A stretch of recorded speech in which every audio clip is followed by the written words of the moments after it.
مانا والا کی عوام نے بھی پیٹرولیم مصنوعات کی قیمتوں میں ہوش ربا اضافے کو مسترد کر دیا۔ شہریوں کا کہنا تھا کہ نگراں حکومت نے عوام کو ریلیف دینے کے بجائے مزید مشکلات میں ڈال دیا ہے۔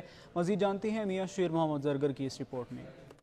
حکومت نے ایک بار پھر عوام پر پیٹرول بم گرا دیا۔ پیٹرول کی قیمت میں 26 روپے 2 پیسے فی لیٹر اضافہ کر دیا، جبکہ ڈیزل کی قیمتوں میں 17 روپے 34 پیسے فی لیٹر اضافہ کر دیا گیا، جس وجہ سے ماناوالا کے شہری بل بلا اٹھے۔ شہریوں کا کہنا ہے کہ حکومت پاکستان اب شہریوں سے زندہ رہنے کا بھی حق چھین لیا ہے۔ پیٹرول کی قیمت تقریباً 334 روپے ہو گئی ہے۔